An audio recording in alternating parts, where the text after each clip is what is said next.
गुरु जी का बहुत बहुत शुक्राना। जितना शुक्राना किया जाए गुरु जी का उतना कम है। गुरु जी से हम मिले थे, गुरु जी ने हमें मिलाया था 2006 में। उस टाइम मैं छोटी थी, आई वॉज इन 11th।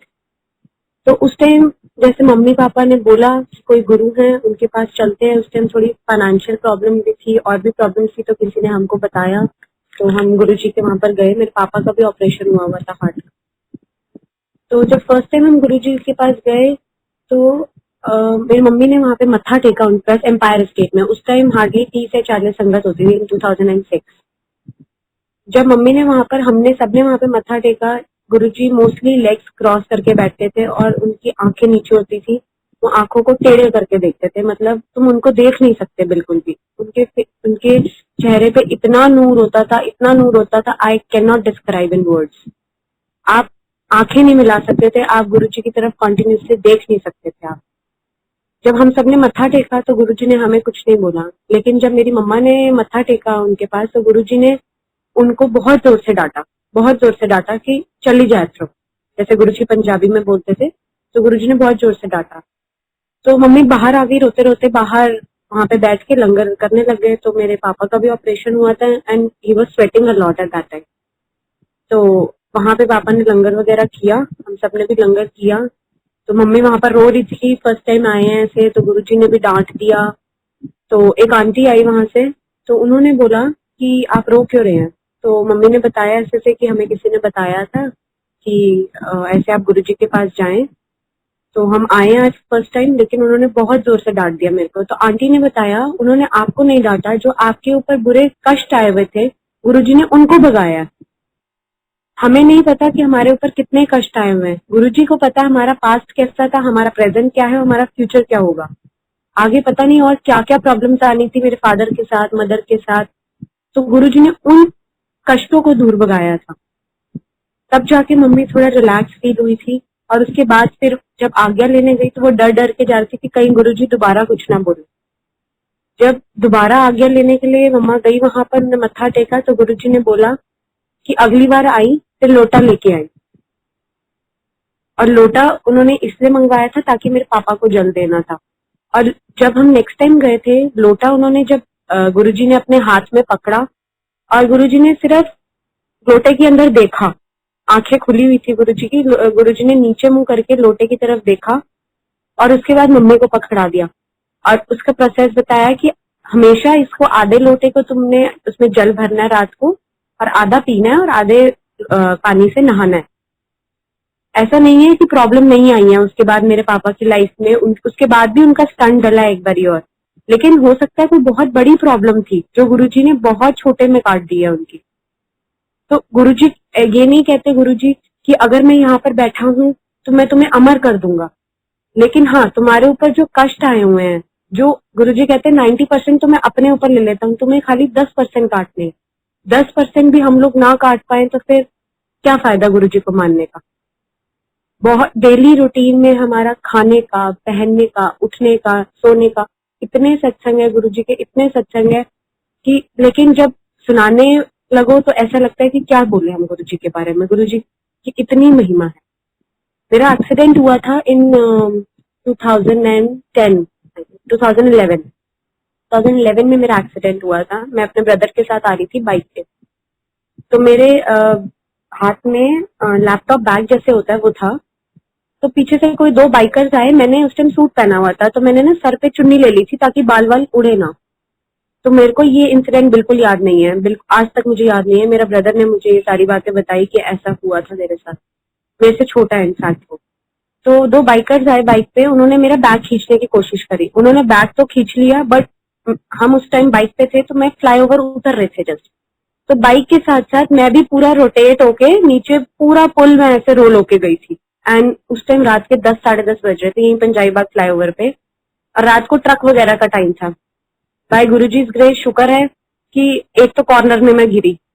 और उस टाइम आपको पता है कोई ऐसे एक्सीडेंट हुआ हो तो कोई किसी की हेल्प के लिए नहीं आता आगे, कि कोई किसी के लफड़े में नहीं पड़ना चाहता।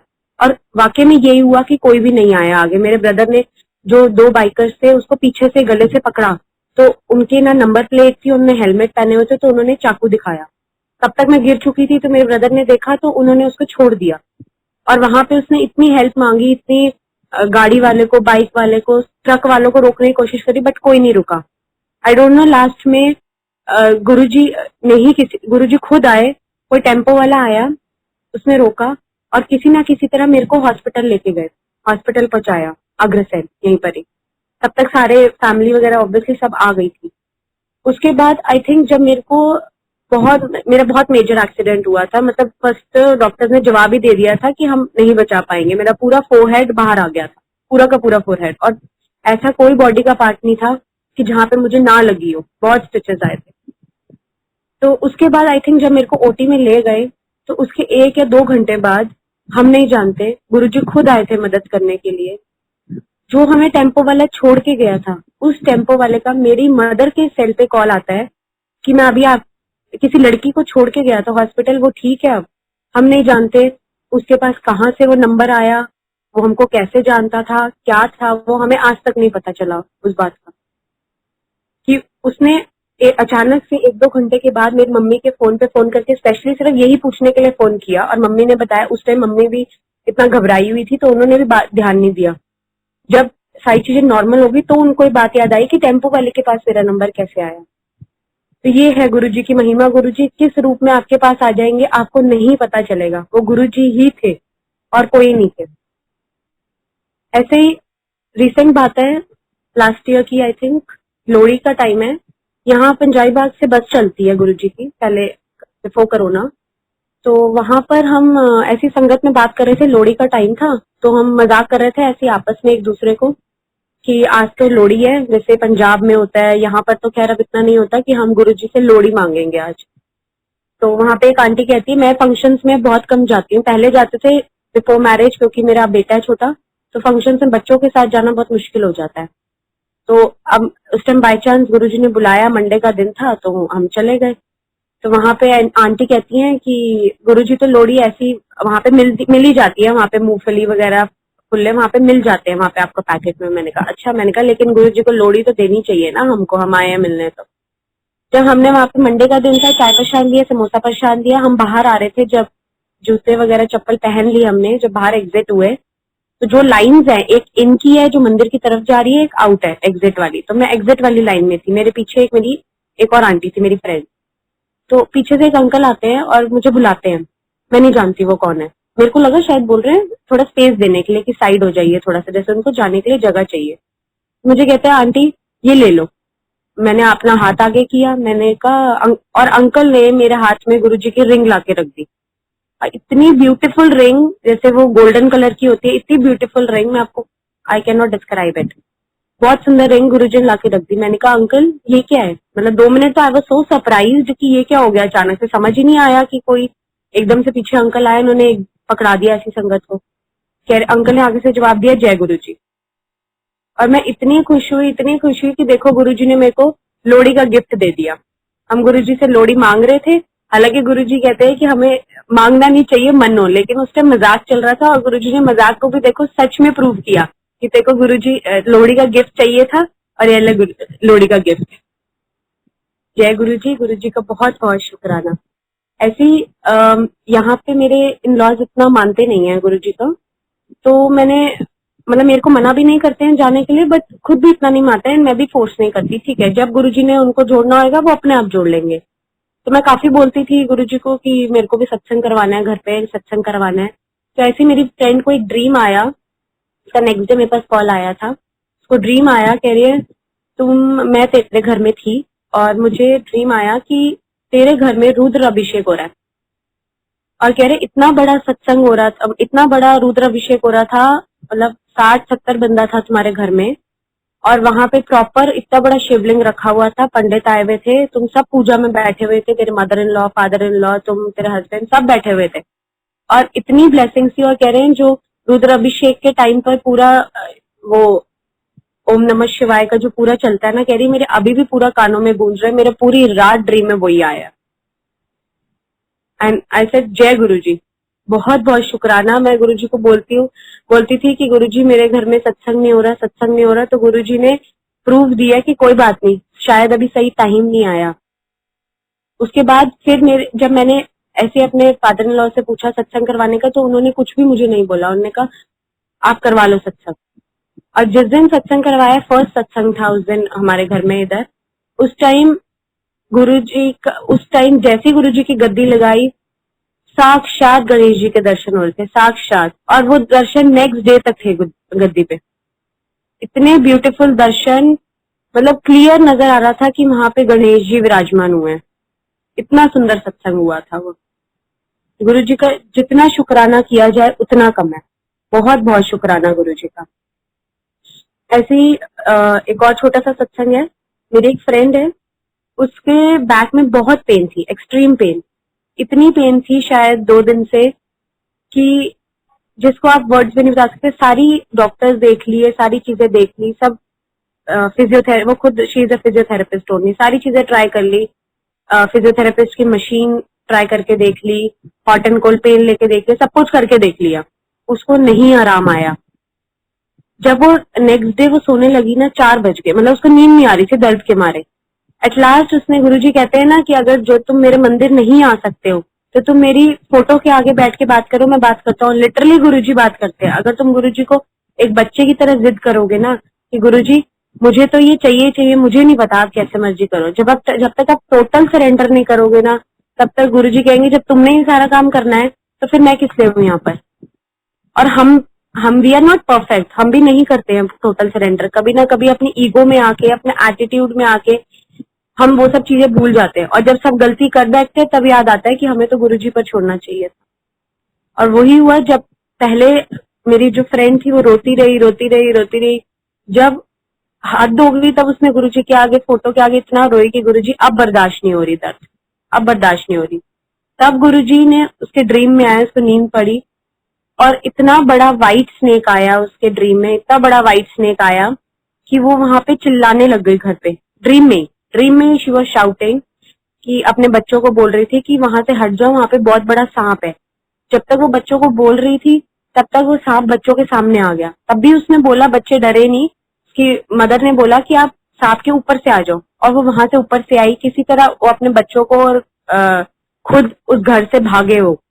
कि इतना बड़ा व्हाइट स्नेक था। वो कह रही है मेरे को अभी भी आई कैन इमेजिन कि कैसा वो स्नेक होएगा। तो कह रही है मैं उसके बाद घर से भाग गई, मैं साथ वाले घर में चली गई अपने, और साथ वाले घर में जाके एक आंटी मुझे कहती है जय गुरु जी। कह रही मेरे को नहीं पता था वो सपने में ये सब चल रहा है। कह रही मेरे को नहीं पता था वो वो संगत है कोई।